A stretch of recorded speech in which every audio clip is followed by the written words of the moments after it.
les quiero presentar a 4 personas que son las personas que hicieron posible este evento y que son las personas que trabajan hoy día en el área de universitarios de la Fundación Jaime Guzmán.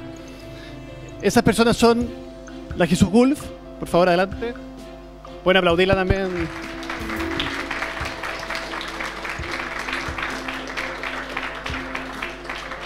Cristian Araya.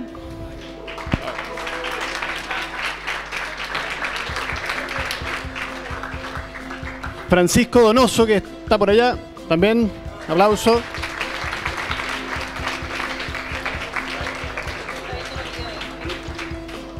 Y finalmente los dejo con Javier Fano.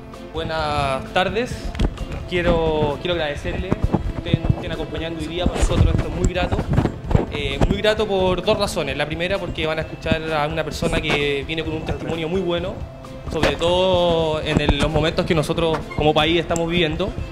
Y segundo, porque les queremos contar, creo que ustedes han participado de una gran noticia.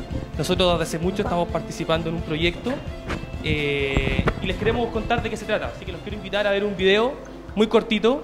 No queremos retrasar más esto, pero para que ustedes entiendan lo que les quiero contar.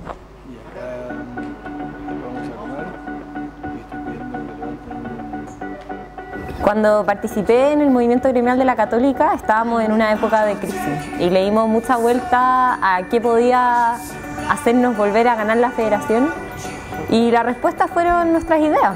A mí me encantaría que hubiera muchos más jóvenes universitarios que pudieran hacer lo mismo, que tuvieran el apoyo que se necesita para remar en tiempos que son difíciles. Cuando pensamos cómo ayudar a la política universitaria, siempre estamos enfocados en la idea, en los discursos, los afiches, los videos, y la verdad que esto me hace dar cuenta que estamos mucho más preocupados del hacer que del estar. Y justamente lo que nuestros dirigentes necesitan es compañía, hay alguien que esté con ellos, porque son los vínculos los que realmente hacen de la política algo que tenga sentido. Muchas veces el rol de los dirigentes estudiantiles y en particular de los dirigentes estudiantiles de regiones es muy duro. Y es muy importante en ese proceso que haya un acompañamiento humano, que haya un vínculo importante. Y en ese sentido lo que ha hecho Movamos es extraordinario. Yo me he sentido, en particular la gente en Talca, en la Universidad de Talca, muy acompañada. Y la verdad que ha sido un desarrollo complementario muy potente y sobre todo el humano. Yo creo que si tenemos más de este tipo de esfuerzo y más de ese tipo de trabajo y de proyectos, yo creo que las cosas serían, la verdad, muy distintas. Pues muchas gracias por tenerme aquí. Buenas noches. Yo estoy haciendo una gira por América Latina que se llama República versus Populismo y esa es la conferencia que estoy dando. Más o menos dura como 45 minutos, pero me dijeron que tengo media hora para hablar, así que voy a confiar en que todos aquí tienen una muy buena educación universitaria y escolar y voy a pasar de ciertos temas que imagino ustedes luego pueden ver para concentrarme en las cosas que tal vez no van a encontrar tan fácil en los libros. La presentación entonces la tengo yo por ahí, ya se la pasé aquí a los chicos. Y arranco con este hashtag que es Rep versus Pop, que significa República versus Populismo, en caso ustedes pues les guste algo de lo que yo estoy exponiendo, para que lo compartan en las redes sociales, en Facebook, Twitter e Instagram, alguna frase, alguna idea, algún comentario. Eso luego me sirve a mí, porque yo voy, veo lo que más les gustó y así voy perfeccionando mi presentación, porque como ya oyeron, yo ya cumplí 30, entonces para ponerme al tanto de lo que a los jóvenes les gusta, esa es la forma. Obviamente, como esta es una charla que yo estoy dando en América Latina, arranco de un tronco central, que es España, para explicar que España no nos pudo dar lo que España no tenía. Se nos enseña en la escuela que la visión occidental del mundo, esta tradición judeocristiana de valores grecorromanos, nos fue traída al Nuevo Mundo por parte de España. Y todo eso está muy bien, pero la cultura occidental incluye principios como libertad, individualismo, derechos, propiedad privada e institucionalidad, que realmente España nunca nos trasladó. Y entonces hay un autor que se llama José Ortega y Gasset, que tampoco cree que España haya logrado esto, y escribió un libro que se llama La España Invertebrada.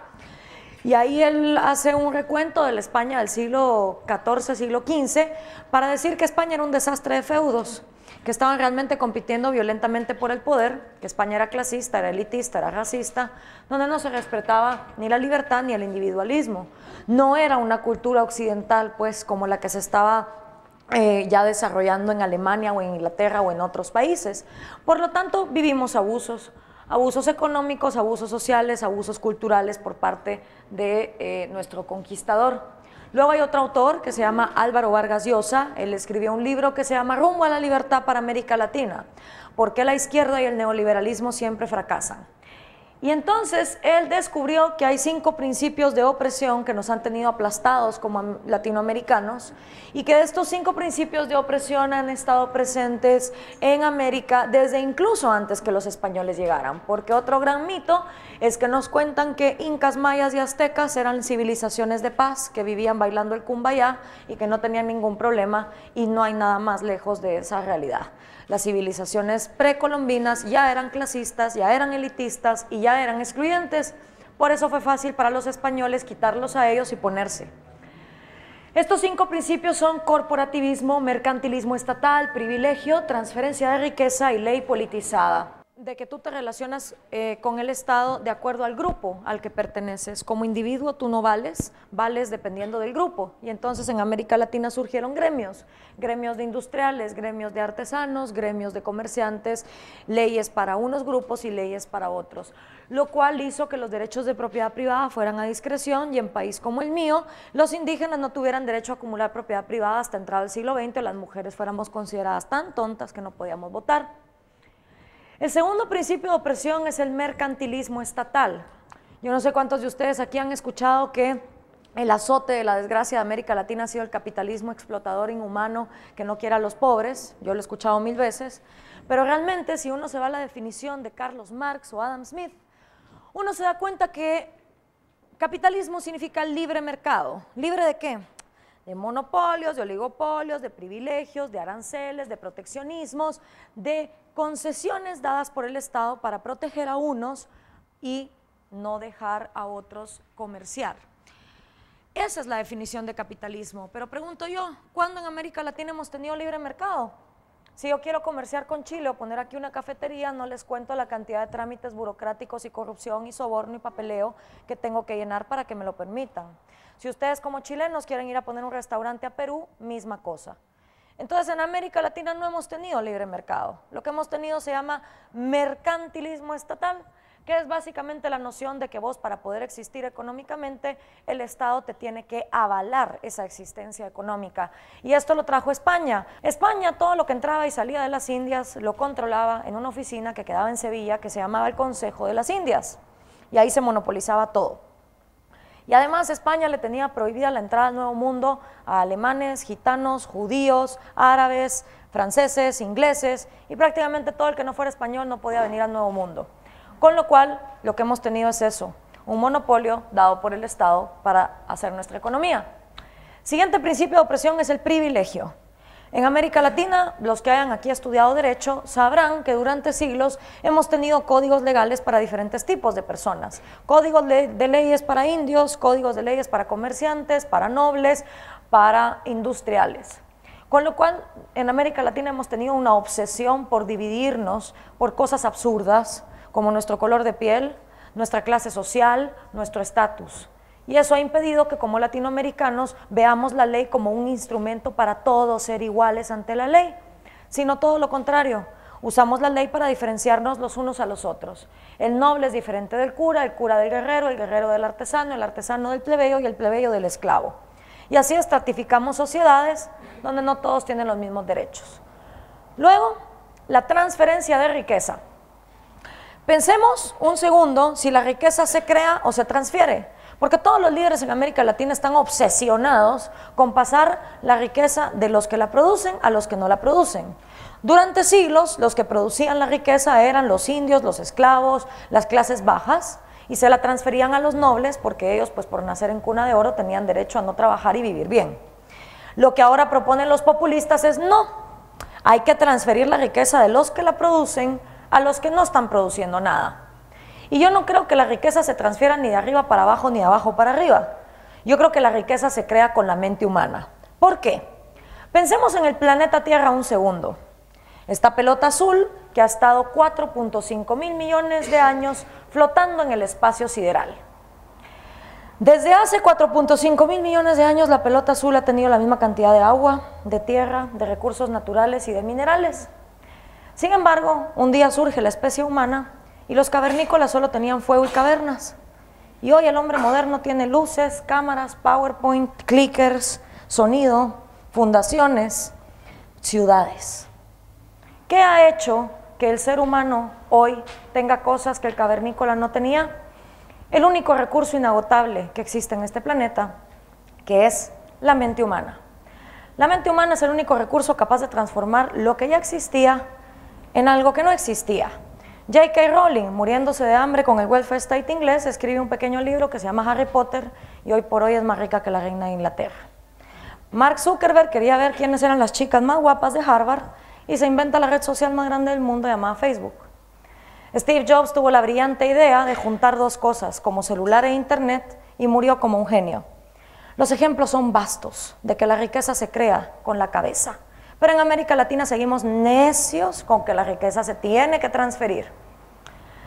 Luego, la ley politizada.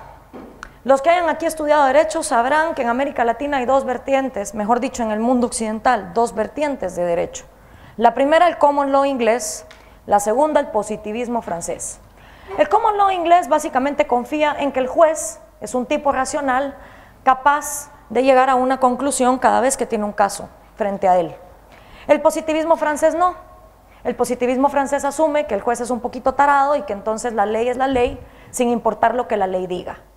Obviamente en América Latina tenemos la vertiente del positivismo francés y por eso tenemos burocracias que cuando uno llega a hacer un trámite y sacó la fotocopia en blanco y negro en vez de colores, le dicen, va a tener que repetir porque la ley es la ley. Sí, señorita, pero igual se entiende, no importa, la ley es la ley. O esa es la noción que llevó a los nazis a decir en el juicio de Nuremberg que como la ley decía que había que matar judíos, pues ellos estaban cumpliendo la ley.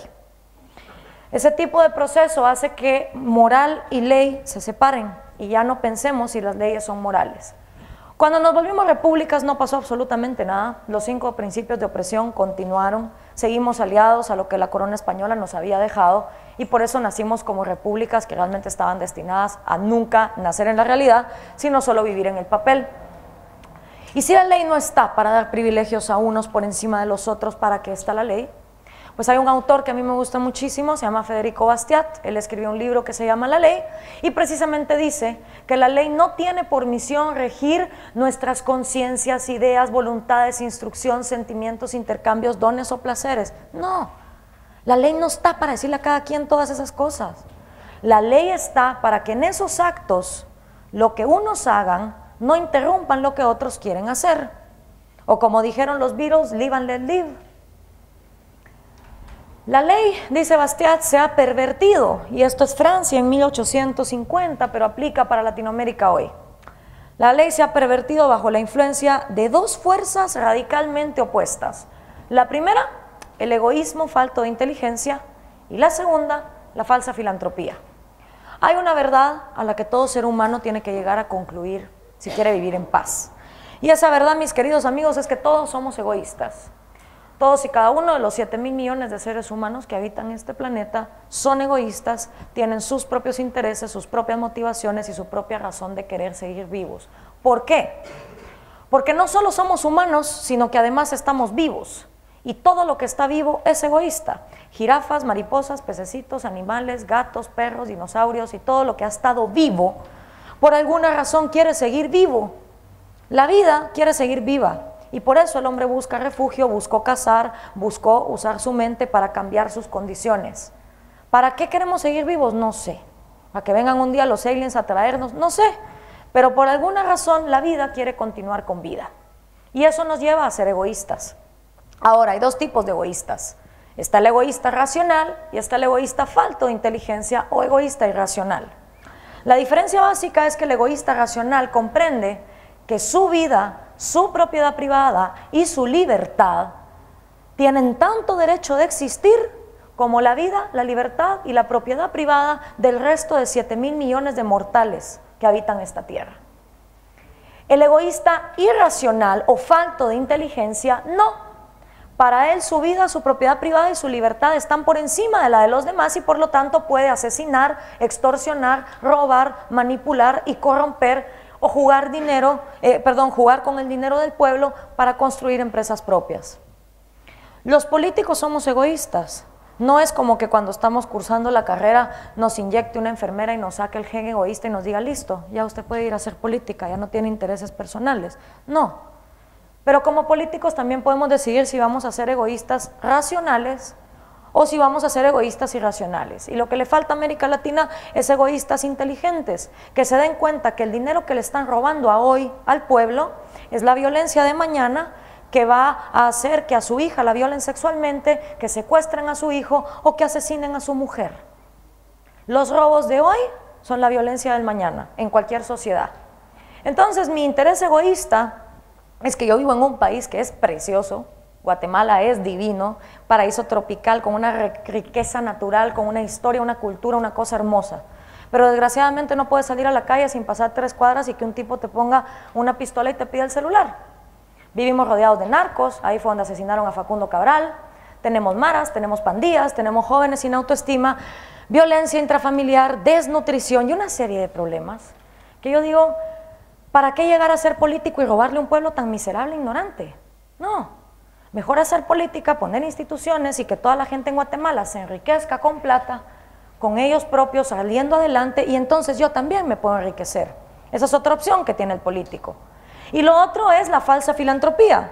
Obviamente vivimos en una parte del mundo donde pensar en nosotros mismos siempre ha sido mala palabra. El que es egoísta está mal. Y entonces disfrazamos todo en el nombre del pueblo, para el pueblo y por el pueblo. Y yo les digo, el día que venga un político y les diga, yo no tengo intereses personales, mi único interés es el pueblo y el bienestar del pueblo. Cuídense. Porque al menos que ese político sea un marciano, les está mintiendo. Y cuídense todavía más de los ciudadanos que dicen, necesitamos un hombre bueno, un hombre que no piense en sí mismo, que ponga al pueblo primero. Porque ese hombre no existe, señores. Todo el mundo tiene intereses personales. Y más vale que lo vayamos aceptando como una realidad. Luego, República versus populismo. Yo propongo este debate porque creo que izquierdas y derechas ya está agotado. La República obviamente propone el diálogo, el equilibrio de poder, la meritocracia, no la dinerocracia.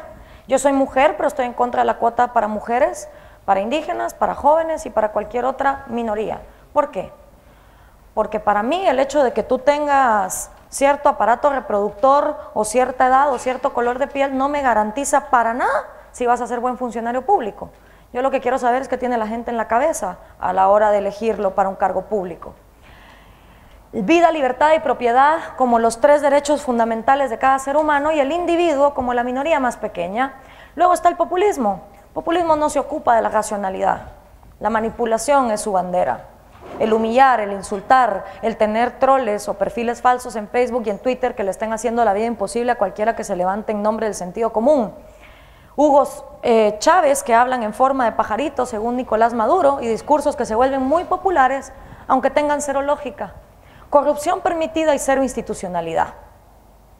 Ahora, populismo siempre ha habido. Es tan antiguo como la política misma, los romanos le llamaban pan y circo. Pero el populismo al que yo me refiero arrancó en América Latina en 1989 con la caída del muro de Berlín y el desplazamiento de la Unión Soviética.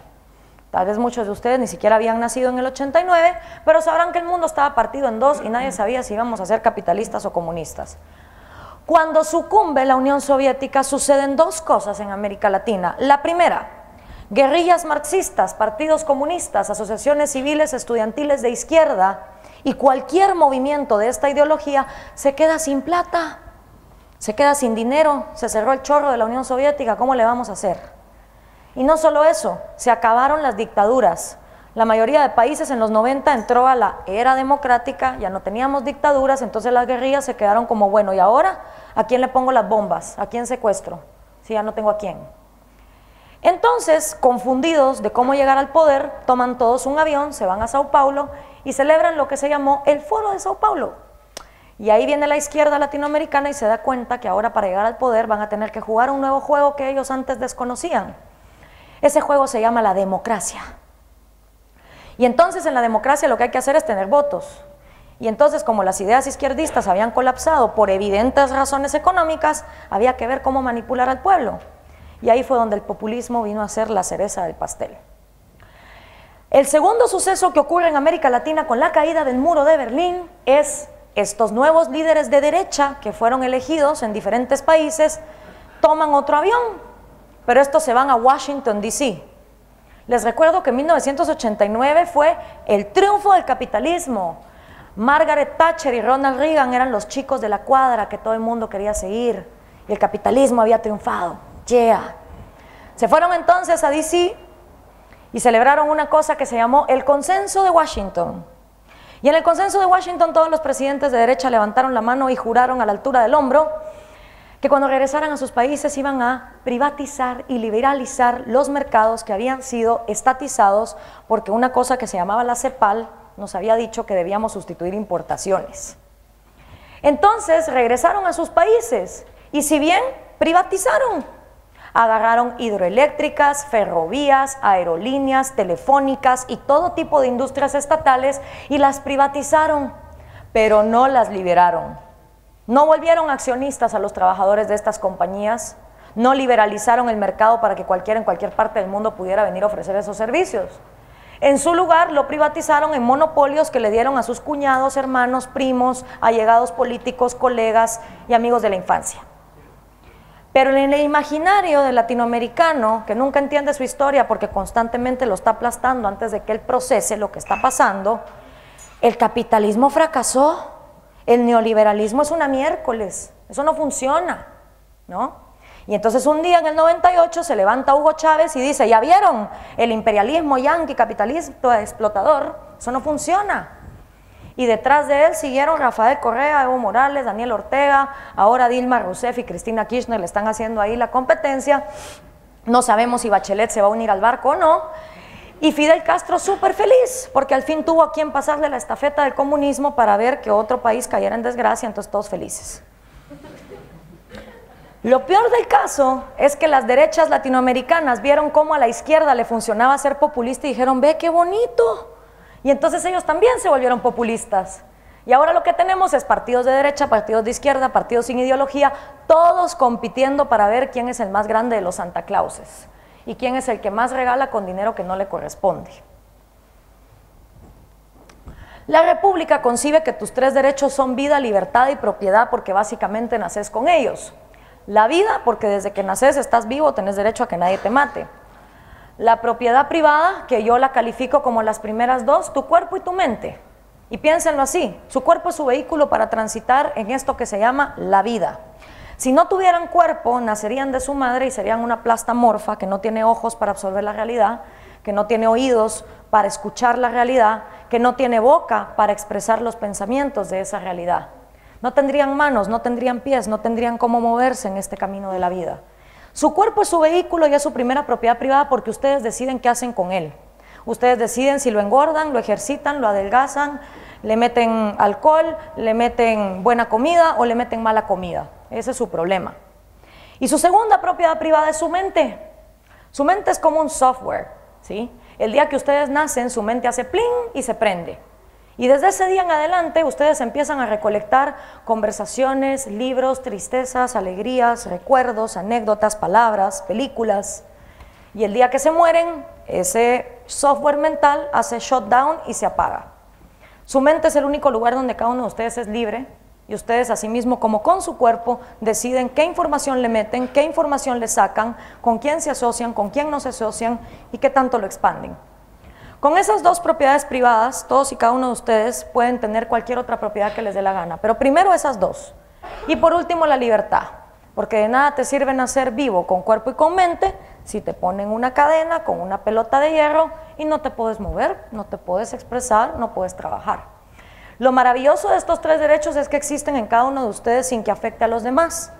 El problema con el otro resto de derechos como salud, educación, trabajo, vestimenta, etcétera, etcétera, y ahora la Carta Universal de Derechos Humanos va a poner el Internet como derecho universal, es que cuando ustedes nacen, desgraciadamente no nacen con un vale que diga que ya toda la educación de ustedes está pagada, tampoco nacen con un vale que diga que ya toda la salud de ustedes está pagada, tampoco nacen con un papelito que diga que todas las mujeres que vienen a este planeta ya tienen todos los zapatos y todo el shopping cubierto.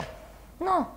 Sería increíble, maravilloso y sería un mundo de unicornios y color rosa, de que todos naciéramos ya con vales, de que todo ya está pagado. Pero no es así.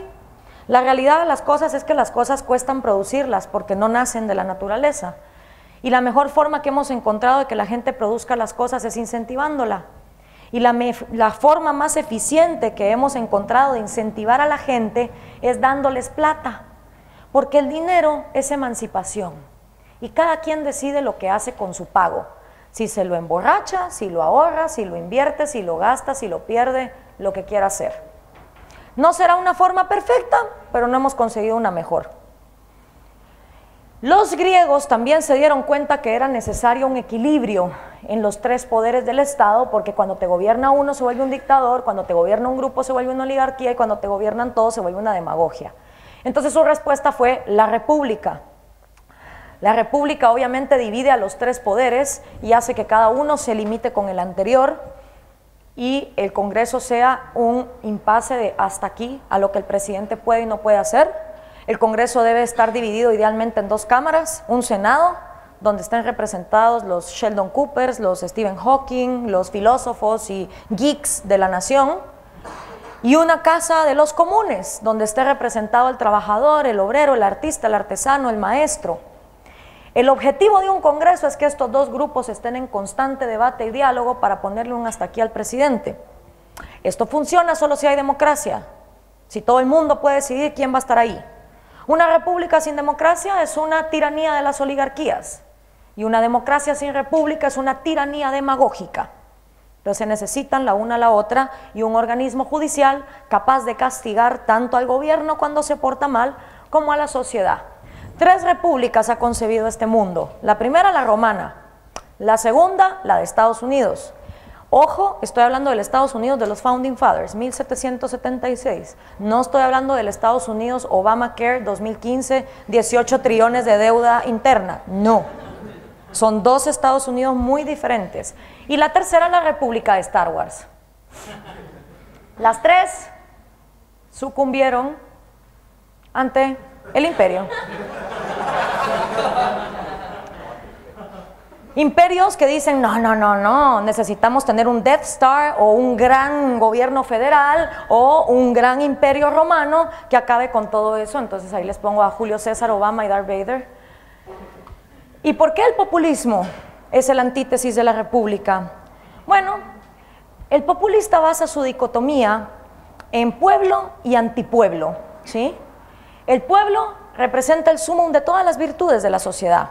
El pueblo es desinteresado, el pueblo es honesto, el pueblo es inocente de todos los males cometidos en un país y el pueblo está dotado de un instinto político infalible. El pueblo nunca se equivoca. Ahora, pequeño problema, ¿quién es pueblo? ¿Dónde vive pueblo? ¿De qué trabaja pueblo? A mí me encantaría ir un día a la casa de pueblo y tocarle la puerta y decir, buenas, ¿está pueblo? Y que saliera pueblo. Y entonces yo decirle, pueblo, vengo a preguntarte, porque todo el mundo parece hablar en tu nombre. ¿Cuál es tu postura? Pues no, ¿verdad? Pueblo no existe. Pueblo no respira, pueblo no siente, pueblo no llora, pueblo no trabaja. Pueblo es una palabrota que la humanidad se ha inventado para entender la vida en colectividad.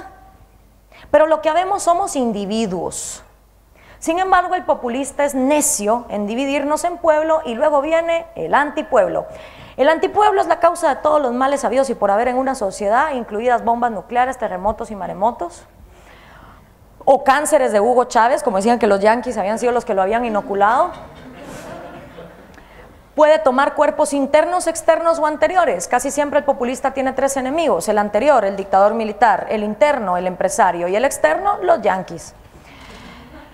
En esa dicotomía, el problema es que nunca nos mandan a nuestra casa la lista de quién es pueblo y quién es antipueblo. Sería muy bonito recibir por parte de Bachelet, por ejemplo, un día ustedes en su casa, un listado donde partieran a los 17 millones de chilenos, 8.5 de un lado y 8.5 del otro, y les dijeran, bueno, de ahora en adelante, este 8.5 millones de chilenos con nombre y documento de identificación son pueblo, y estos otros 8.5 con nombre y documento de identificación son antipueblo. Al menos si los populistas hicieran eso, uno supiera de qué lado está uno, y ya no andaría alegando las cosas que no le corresponden, pero no. Y entonces cuando el populista habla, todos somos pueblo. ¿Quién quiere ser antipueblo? Nadie. Qué feo estar del lado de los malos. Así es como inicia el manual del populista. Primer paso, insertar odio en la sociedad. Una sociedad que se odia y se detesta no coopera entre sí. 2, eliminar del legislativo a los Sheldon Coopers y Stephen Hawking para que ya no haya debate y empezar a tener diputados que hagan lo que el populista desde el ejecutivo quiere que se haga. Lo tercero, hay que comprar jueces para evitar juicios y castigos por cada acto de corrupción. O si no, pues hacemos la fórmula de Kirchner, lo que hizo con el fiscal Nisman, y lo desaparecen. Luego viene reformar la Constitución, vital y súper fundamental, para quitar derechos individuales, sobre todo libertad de expresión y libertades económicas, y postergarse en el poder hasta que la muerte los separe. Hay también que anular al individuo y a sus 3 derechos en el nombre de pueblo.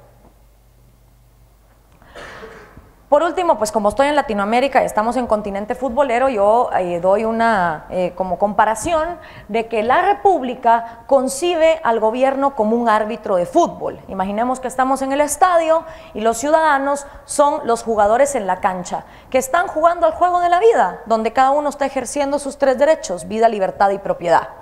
Y el árbitro está vigilando, porque siempre habrá alguien que le meta un codazo a la libertad de alguien, alguien que le meta una patada a la vida de alguien o alguien que empuje la propiedad privada de alguien más. Según la República, el trabajo del gobierno en ese momento es pitar, sacar de la cancha a ofensor y a ofendido, llevarlos a juicio y decir, a ver usted, ¿por qué arremetió contra la vida de él? Contra su propiedad, contra su libertad. Se hace un juicio, se mete en la cárcel al culpable, se regresa la víctima a la cancha y continúa el juego. Según la República, el gobierno está para ser ese árbitro, ¿sí? Según el populista, no. Según el populista, el gobierno es árbitro, portero, delantero, defensa, pateador, público que está sentado en el estadio, la seguridad que está cuidando el estadio, el tipo que está vendiendo los hot dogs, el dueño del estadio y los todavía están afuera tratando de entrar con entradas revendidas. Para el populista, el gobierno es todo. Porque según el populista, los ciudadanos somos tan tarados y tan miserables que no podemos con nuestra propia vida y que ser árbitro no es suficiente. Entonces, ¿cómo hace el populista para pasar de árbitro a todo? Con el manual que les acabo de explicar. El populista se vuelve pateador, delantero y portero en el momento en que toma el legislativo. Se vuelve la policía del estadio en el momento que toma el judicial y se vuelve el público sentado en las bancas cuando elimina la libertad de expresión y la libertad de medios de comunicación. Se vuelve el dueño del estadio cuando empiezan las estatizaciones.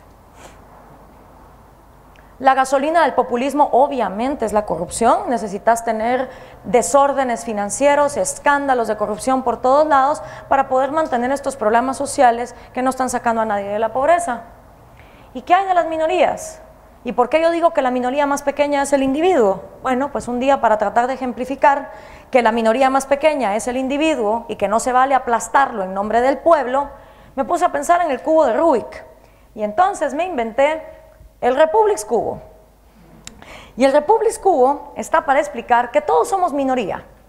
Ahí hay 5 categorías, pero el cubo pudiera tener 800 categorías si ustedes quieren. Yo puse sexualidad, creencia religiosa, música, ideología política y continente donde naciste. Si cada uno de ustedes ubica su color en cada columna, lo que va a tener al final es una línea de colores única e intransferible en cada uno de ustedes. Su ADN de preferencias, pues. Y se van a dar cuenta que en algo todos somos minoría. Porque tenemos o no tenemos tatuaje, porque tenemos o no tenemos pelo, porque nacimos en un continente o en otro, pero en algo todos somos minoría. Por lo tanto, la minoría más pequeña que existe en el mundo es el individuo. Y ningún populista que venga aquí a decir que en el nombre del pueblo va a aplastar los derechos individuales va a lograr ningún progreso. Porque como se dijo en la lista de Schindler, quien mata una vida mata 1000 vidas y quien salva una vida salva 1000 vidas. Entonces, si en el nombre del pueblo vos aplastas individuos, estás atentando contra la minoría más pequeña que hay y ahí sí que no puede haber progreso. Por último, el problema más grande del populismo no es político, no es económico y no es legal. El problema más grande del populismo, mis queridos amigos, es psicológico y es mental, porque nos está dejando con generaciones que no se sienten capaces de mejorar su propia vida por sus propios medios, generaciones que no se sienten capaces de emprender y generaciones que no se definen políticamente y que están esperando que el populista les diga en qué creer. Todo empieza con una educación de victimismo. Yo imagino que todos ustedes cuando fueron a la escuela, su mamá se encargó de que llevaran la mochila de la Barbie o de Spider-Man para que no les hicieran bullying. Se encargó del día que se graduaron del colegio de que llevaran el mejor vestido, el traje Hugo Boss, la mejor loción para ir a la fiesta de graduación. Los padres siempre se ocupan de cada detalle cuando uno va a la escuela. Pero ¿cuántos de sus padres abrieron el texto de historia o de estudios sociales de ustedes en quinto primaria o sexto primaria para saber víctimas de qué los estaban haciendo? Porque es en esos libros donde estamos creando las próximas generaciones de víctimas. Víctimas de los yanquis, víctimas de los españoles, víctimas de los empresarios, de las dictaduras pasadas, de los conflictos armados que nada tuvieron que ver con el presente actual, víctimas de lo que sea. Esta es una foto que tomé en la Universidad de Buenos Aires, en la Facultad de Derecho, en el stand de la Cámpora, y dice que la universidad se pinte de pueblo. ¿Quién es pueblo, no? La izquierda está con Cristina y con el Proyecto Nacional Popular y Latinoamericano Súmate a la Militancia, PCCE, Universidad. Revolución es sentido del momento histórico, alias Fidel Castro. ¿Víctimas de qué estamos haciendo a nuestras futuras generaciones? El problema con la gente que es educada como víctima es que tiene baja autoestima, no se la cree. Cree que vino a este mundo a sufrir las consecuencias de unos opresores imaginarios que le tienen la cabeza mentalmente esclavizada. No solo eso, son personas inseguras en sí mismas, capaces de meterse la camiseta del Che Guevara antes que meterse a Wikipedia y leer la biografía del tipo, con tal de pertenecer a un grupo que no lo rechace. Aparte de eso, la gente que es víctima, que tiene baja autoestima y que es insegura de sí misma, le tiene un pánico terrible a tomar riesgos, sobre todo riesgos financieros, no digamos personales y sociales. Entonces tú le decís a alguien así que ponga una empresa y te dice, estás loco, con dinero mío, poner una empresa. No, hombres, ¿y si quiebro qué? Pero igual esta gente quiere la plata, quiere tener casas, quiere tener autos, quiere tener mujeres, quiere viajar, lo quiere todo. Y entonces, ¿cómo le hacemos si no queremos tomar riesgos? Pues bien fácil. Un día esta gente voltea a ver al gobierno, se le iluminan los ojitos como los casinos de Las Vegas cuando las maquinitas te dan monedas, tin, tin, tin, bingo, me meto de político y agarro el dinero del pueblo y pongo mi propia empresa. Fácil. Sí, excelente, ¿no? El plan es excelente. Ahora el problema está en cómo convenzo a todo el mundo de que vote por mí. Porque imagínense ustedes que aquí viniera el próximo candidato a la presidencia de Chile y les dijera, jóvenes chilenos, yo me vengo a candidatar para ser el próximo presidente de este país. La verdad es que yo fui educado como víctima, tengo baja autoestima, soy inseguro de mí mismo y le tengo un pánico a tomar riesgos espantoso. Con lo cual decidí que igual quiero ser millonario, pero no quiero poner mi propia empresa con mi propio dinero. Y me di cuenta que si me meto de presidente, voy a poder poner una empresa con el dinero de todos ustedes. No se preocupen, como son 17 millones de chilenos, apenas si se van a dar cuenta de lo que les voy a quitar. Luego si aparecen escándalos de corrupción, no le hagan caso. Es para engrandar el partido. Así que por favor, voten por mí en las próximas elecciones. Pues no, ¿verdad? Si los políticos nos dijeran esto, no votaríamos por ellos. Y entonces tenemos candidatos que van a las aldeas, como uno que hay en Guatemala, que dice, yo soy el enviado de Dios para salvar a Guatemala y prometo que voy a llevar a Guatemala a su primera Copa del Mundo. Y no sé qué es más preocupante, si que lo diga o que la gente le aplaude cuando lo dice. O tenés candidatos que llegan a la aldea y te dicen, les prometo un puente, pero aquí no hay río. Les prometo el río también, hombre, si yo todo lo puedo. Y eso sí, una vez llegan al poder, se encargan de que la educación siga siendo mediocre, o en el caso de ustedes, que es la mejor educación del continente, ver cómo la hacen gratis, y entonces le quitan la calidad para poderla volver adoctrinada, seguir teniendo una educación retrógrada, metida en los años 60, que le enseña a nuestros hijos, a nuestros nietos, a nuestros sobrinos, a memorizar, pero no a pensar, ni a analizar, ni a tener creatividad, ni a crear riqueza. ¿Por qué? Porque de esa manera te garantizas hordas de personas que sigan votando por gente que se presenta como el caudillo salvador. Por eso es que yo dije la frase de Mariano Grondona, el populismo ama tanto a los pobres que los multiplica porque los necesita para seguir en el poder. Por último, los quiero dejar con esta frase.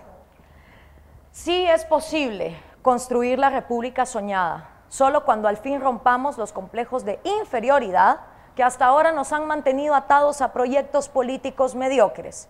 El camino empieza por asumir con responsabilidad el compromiso cívico que nace de nuestra condición de hombres y mujeres libres. Muchas gracias.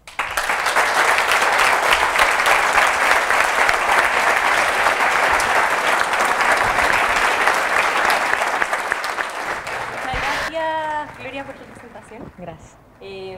Hoy día estamos con dos jóvenes que se han caracterizado por luchar contra ese populismo que tú describiste también, contra una crisis política que aqueja a nuestro continente y que lo han hecho de diferentes maneras. Elvin desde la universidad, desde un ambiente muy adverso, y Fernando desde el trabajo poblacional, de un trabajo muchas veces dejado de lado por nuestro sector. Así que los dejo ahora con Fernando. Vamos a hacer un poco más breve este panel para que no terminemos tan tarde. Yo me acuerdo muy bien cuando me tocó ir a un campamento con Felipe Cubillos, que en paz descanse, también en San Bernardo, el campamento de Chacavía, un campamento que está, ojo, a 30 minutos de acá en auto. Y la reacción de Felipe Cubillos fue, bueno, no sé en qué país estoy. O sea, nunca me imaginé que a 30 minutos de la casa donde yo vivo pasaba una cuestión como esta. Y así nos puede tocar, a propósito de vivencias que mucha gente de alguna forma cuenta. Insisto, yo sé que todos ustedes conocen en primera persona esto.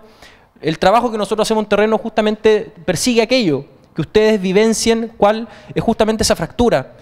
Porque esta gran fractura, lamentablemente, lo que genera es desigualdad, es que hoy día existe un clima, lamentablemente, de enfrentamiento y un clima de malestar. Yo sé que los sociólogos del malestar, sobre todo aquellos de izquierda, explican esto a través justamente del sistema, de la fatiga de material, justamente de un sistema neoliberal, etcétera. Pero la verdad es que esta cuestión es mucho más sencilla y nosotros justamente la explicamos a través de cómo hoy día la gente necesita de líderes y necesita de instituciones que se hagan presentes en esos territorios.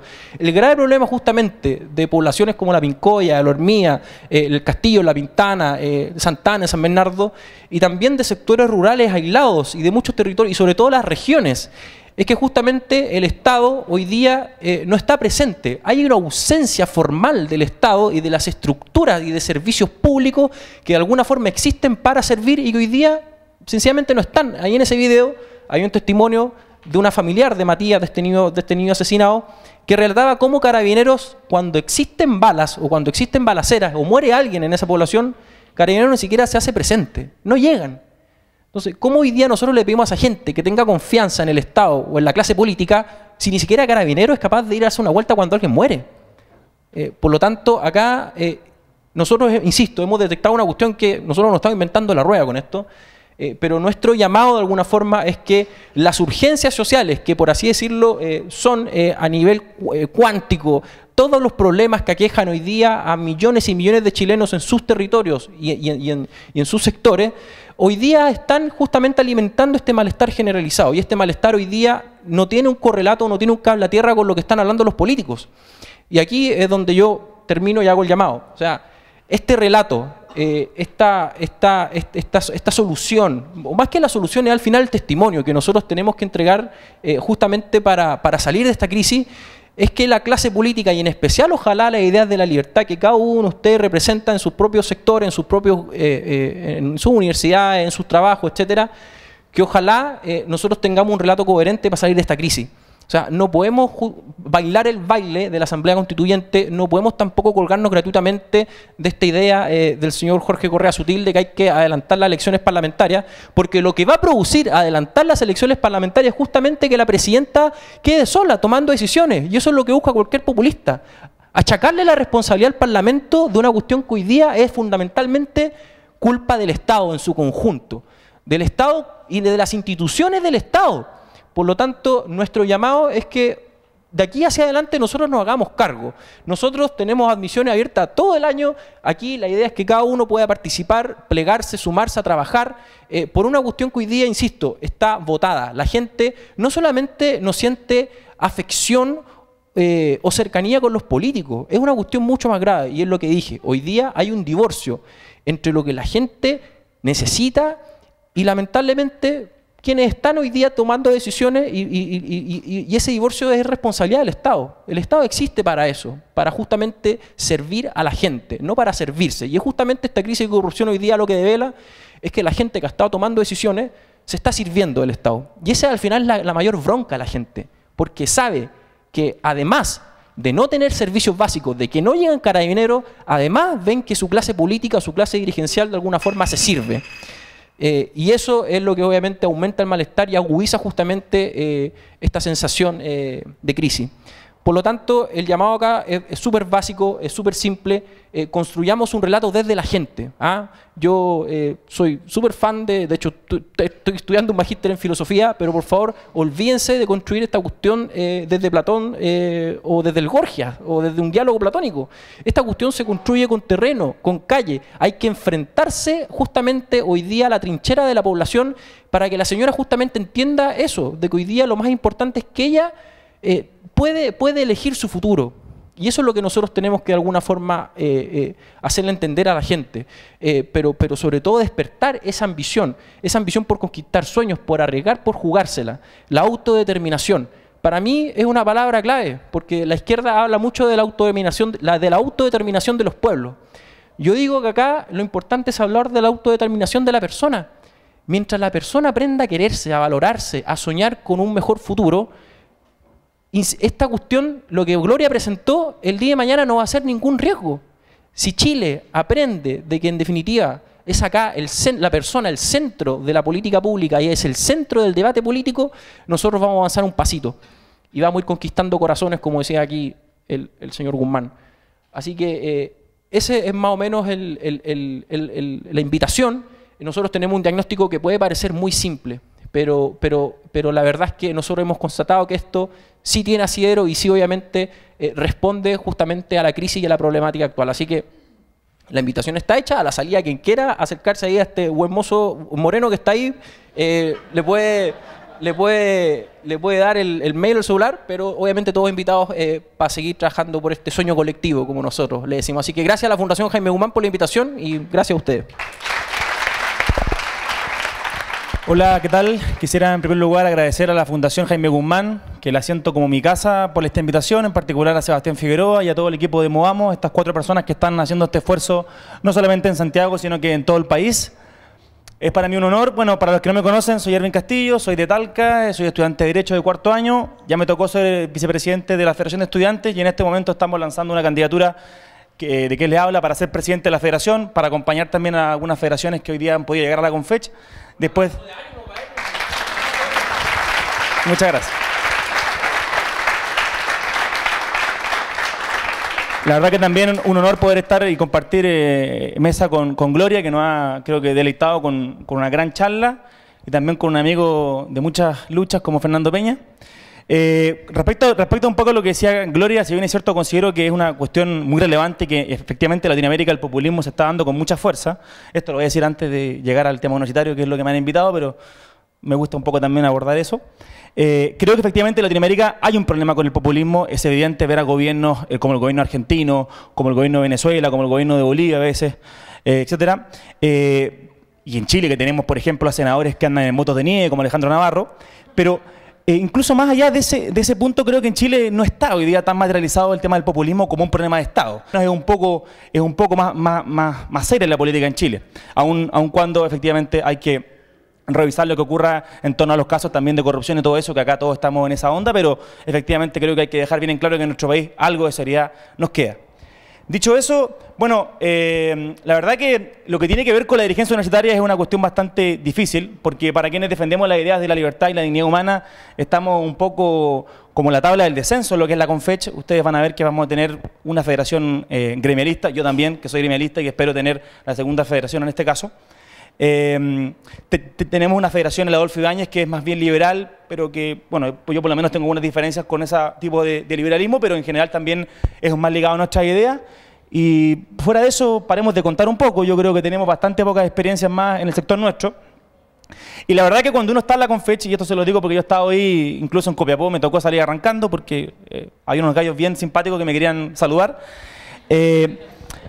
Uno se da cuenta de este nivel de divorcio y este nivel de odiosidad del cual hablaba Gloria, este nivel de que si tú no piensas como yo, pasas a ser prácticamente una especie de enemigo, una especie de estos tipos malos que estaban en el Señor de los Anillos, una cosa terrible. Y la verdad que ahí también uno va forjando valores muy esenciales en la política y en la política de hoy para quienes somos fundamentalmente gremialistas, como el coraje, como la valentía, para defender ideas en lugares adversos, y por Dios que son lugares adversos. Pero para eso no se llega de una forma, o sea, perdón, no se llega de un día para otro, esto se llega con mucho esfuerzo. Nosotros en Talca, el 2012, yo era mechón, era estudiante de primer año, había en la Universidad de Talca un personaje que había pasado antes que se llama Javier Fano, que por supuesto también es una persona que me influyó mucho para poder motivarme en eso, y también la verdad que siempre un amigo de la causa entrañable. Le armamos este movimiento que se llamó el Movimiento Crea Talca, empezamos a trabajar, la verdad que algunos tenían bastante pocas esperanzas de cuál iba a ser nuestra subsistencia, incluso algunos desde la izquierda decían que cuánto iba a durar este movimiento, iba a durar un par de meses, iba a durar un año, efectivamente. Bueno, la verdad que llevamos 4 años, hemos ganado todas las elecciones de las federaciones de estudiantes y lo hemos hecho con mucho trabajo, y la verdad que poniéndole el hombro a cada una de las circunstancias. Y lo hemos ganado en un terreno difícil, porque la Universidad de Talca es como un Chile chico, yo siempre digo eso. Vemos una izquierda, yo diría, extrainstitucional muy radical, muy antidiscurso. O sea, no le gusta nada, todo es malo, este país no ha crecido nada en 40 años, lo que por supuesto es una falacia. Chile es un país que ha crecido muchísimo. Tenemos una izquierda centro que tiene poca, yo diría, tiene poca sustancia en la Universidad de Talca, pero que al mismo tiempo siempre en las elecciones se junta con estos otros para hacernos daño, porque la verdad que carecen de fuerza para presentar proyectos ellos, ¿no es cierto?, como grupo, y la verdad que no tienen nada más que agruparse con los otros para hacernos la guerra a nosotros. Y en definitiva se tornan elecciones muy difíciles, elecciones muy polarizadas, en las cuales ellos sostienen que ellos, por supuesto, son la máxima bendición, ¿no es cierto?, no de Dios, porque ninguno es cristiano, pero la máxima bendición, ¿no es cierto?, de los hombres. Y estamos nosotros que somos los gallos malos, los gumanianos, los tipos que hemos matado a todo el país, que hemos asesinado en dictadura. Y la verdad que ese es el escenario que ustedes se enfrentan después de la Confeche, porque al final después tú ganas en la elección, por ejemplo, en la Talca, y te encuentras con que en la Confeche hay tipos que son mucho más radicales que los que estaban en la Talca, pero 10.000 veces más radicales. O sea, no sé, pues si a la Talca le gustaba, bueno, no le gustaba Bachelet tampoco, pero si le gustaban personajes así, acá están con Bakunin, con Gramsci, una cosa. A algunos no les gusta ningún escritor porque no creen tampoco en ningún libro, entonces creen solamente en las barricadas. Es una cosa impresionante, Javier también lo sabe porque, bueno, a mí me sacaron, pero yo la verdad que tengo que decir, fui un poco más rápido que Javier y me subí por la reja. A cambio, a Javier le dieron palo. Entonces, bueno, parece que yo demostré que estaba un poquito más ágil ahí porque arranqué un poquito más fuerte. Si no me dicen, ahora estoy un poquito más pero fue muy difícil esa parte. Fue muy difícil porque, en definitiva, cuando uno hace la introspección, uno dice, bueno, ¿por qué yo tengo que arrancar de un espacio en el cual estoy defendiendo ideas, estoy promoviendo ideas? A nosotros nos eligieron. En este caso, la Universidad de Talca tiene un porcentaje de participación entre el 40 y el 50%, que puede ser bajo, y efectivamente, pero es bastante más alto que incluso que, por ejemplo, la Universidad de Chile. Que incluso hoy día hay una discusión porque aparentemente la elección se ganó de forma ilegítima, ¿no es cierto? Entonces, o por ejemplo, cuando uno se encuentra con que a la Católica le están, ¿no es cierto?, criticando a la Federación y tiene el porcentaje más alto de participación. Yo no sé cuántos votantes, o sea, cuántos estudiantes votaron, pero debe ser más del 60%, debe ser una cifra muy alta. Y la verdad las cosas que, porque Ricardo Sande ha presentado un par de opiniones personales que son legítimas, la verdad que lo quieren ya sacar de la Confeche, le quieren sacar la vocería, etcétera, etcétera. Ese es el escenario en el Chile real de la izquierda. Y la pregunta que se hace uno es, ¿qué estamos haciendo los jóvenes ligados a este sector? Y la verdad de las cosas es que parece que estamos un poquito flojos. Estamos como mi equipo, Ranger y Talca, que estamos peleando por no irnos a la tercera división. Estamos bastante mal, la verdad. Estamos ahí con la soga al cuello. Y la pregunta es, ¿qué hacemos para salir de esa posición? Y la respuesta yo creo que, bueno, tiene muchas hipótesis y por supuesto yo no voy a venir acá a responderla, pero creo que si en algo puedo aportar en eso, tiene que ver con tomarnos los espacios en los partidos políticos, en las federaciones de estudiantes, en los movimientos gremiales, en los movimientos de centro-derecha que se unen, etcétera. O sea, esa es la oportunidad que tenemos hoy día. No hay otra chance hoy día. O sea, cuando uno ve que el país te lo están cambiando de una forma radical, de una forma grotesca, ya Fernando lo decía con el tema de la Asamblea Constituyente, por ejemplo, las políticas de la AFP estatal, como que todo lo venía a resolver el Estado. En Chile hay muchos problemas, pero la verdad las cosas es que no todos los problemas se resuelven con más Estado. Una cosa es que las personas que creemos en estas ideas entendamos que la subsidiariedad tiene dos dimensiones, negativa y positiva, pero otra cosa es que decir que el Estado tiene que estar en todo. O sea, eso ya es volvernos efectivamente populistas de izquierda, y eso efectivamente estamos claros, yo creo, todos los que estamos acá, que ese no es el camino. Entonces, para terminar esta exposición, yo solamente he viajado, la verdad, que de Talca para intentar motivarlos con eso. Creo que somos muy importantes, lo necesitamos a todos este año en las luchas estudiantiles, en las luchas por la educación, en una reforma que ya sabemos que el año pasado tuvo muy mal comienzo, ¿no es cierto?, con esta reforma al segmento escolar que se aprobó, que yo siento que va a ser un atentado contra la libertad de enseñanza, que todavía no vamos a ver los efectos, porque los efectos se van a comenzar a ver en un tiempo más, pero ya les aviso, ya les avisoro que viene la cosa muy mala, y aparentemente lo que dice relación con la reforma de la educación superior, parece que la mano viene bastante parecida, parece que la mano viene bastante similar. Así es que eso, desde Talca los llamo hoy día a luchar por una educación más justa, más libre y más fraterna, porque la verdad las cosas que lo necesitamos a todos. Muchas gracias.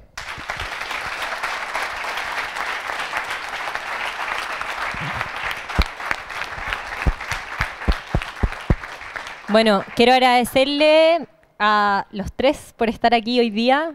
Sin duda todos sus testimonios nos llevan a repensar la crisis que hoy día está viviendo nuestro país y a motivarnos por trabajar por ello, por mejorar la situación actual. Y les tengo un regalito. Muchas gracias, Irving. Gloria, especialmente gracias por tu viaje. Y nos hubiera encantado, la verdad, Nando, por supuesto. Sí, te lo van a comer tu señora. Y nos hubiera encantado tener un espacio de preguntas, pero Gloria tiene una agenda muy apretada, así que vamos a tener que dejarlo ahí.